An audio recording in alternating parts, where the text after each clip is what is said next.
everybody. My name is Tommy Judd. I'm the carpentry instructor at Lee County ATC, and we got one of the grants for the tiny houses.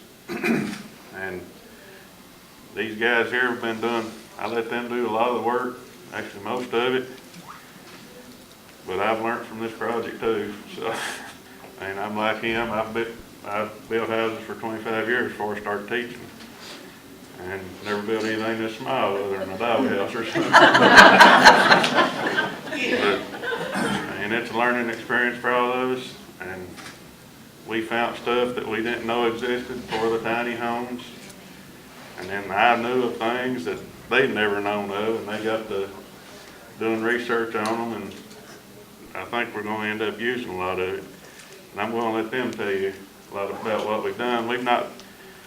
We should have a trailer this Friday, and so we've not actually started the construction yet, but we have worked with a Gator Maid, and they actually signed us on as a dealer, so to get us a dealer price on trailers. So we hoping this continues so that we can work through them, and they were wanting to start them a line of trailers anyway. So, but Michael. Well, I'm Michael. I'm a senior at the ATC, and with the tiny house project, so we ordered the trailer, and one of the big difficulties with the trailer was trying to fit the exact specifications of what we needed. And we quickly realized that price and what you need don't correlate with one another. And so we actually got in contact with Gator Maid, and we went back and forth with them for couple weeks or so, and they decided to help us out. And so they custom built a trailer for us, and some of the parts were actually made at Somerset Community College, which actually ties them in to the project as well. But aside from that, we've also been doing some backtracking and trying to get local businesses involved with our project. There's a company called Jackson Energy, which is local to our region, that we're trying to get to sponsor us on some of the costs, such as insulation, windows, things like that. This project's really opened up some entrepreneur opportunities for the school through Gator Maid, letting us be a dealer. That really helps the students in the future continue with this project, as well as helps them understand different things that they can do outside of school with business. I'll let John talk about it now. I ain't got much to say, Michael. You can sing the cover. Kind of leave me high and dry here.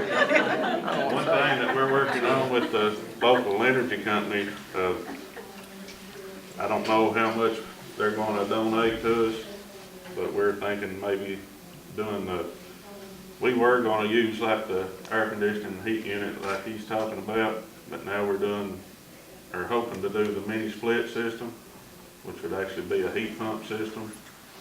And you've got the condenser and everything, and we can set that on the outside, hopefully in the tongue area. So, but that'll be should be a little more reasonable on energy. So, and depending on what they give, we're hoping maybe solar or something like that too. But one of the things we've really learned from this project is that whenever you're doing a project, nothing's really set in stone. You always have these outside forces are always acting upon your project and making you change it and make split-second decisions.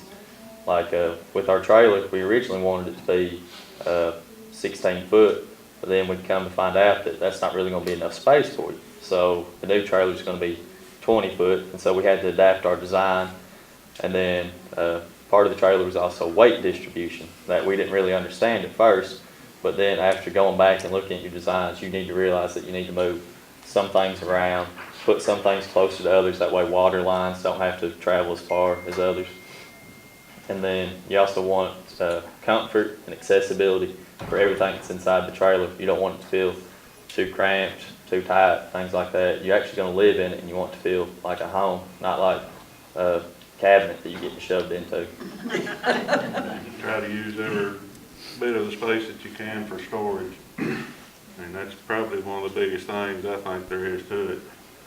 And like he was saying, building the steps that you can actually pull out and you use those steps for storage actually. Anything else, guys? I think of, man. But that's, like I say, that's the point we're at, is just now getting the trailer, yeah. What are the plans for these tiny houses after you finish them? You sell them and then use the money to buy materials to do it again, or what's the? How do they sell them, auction, or?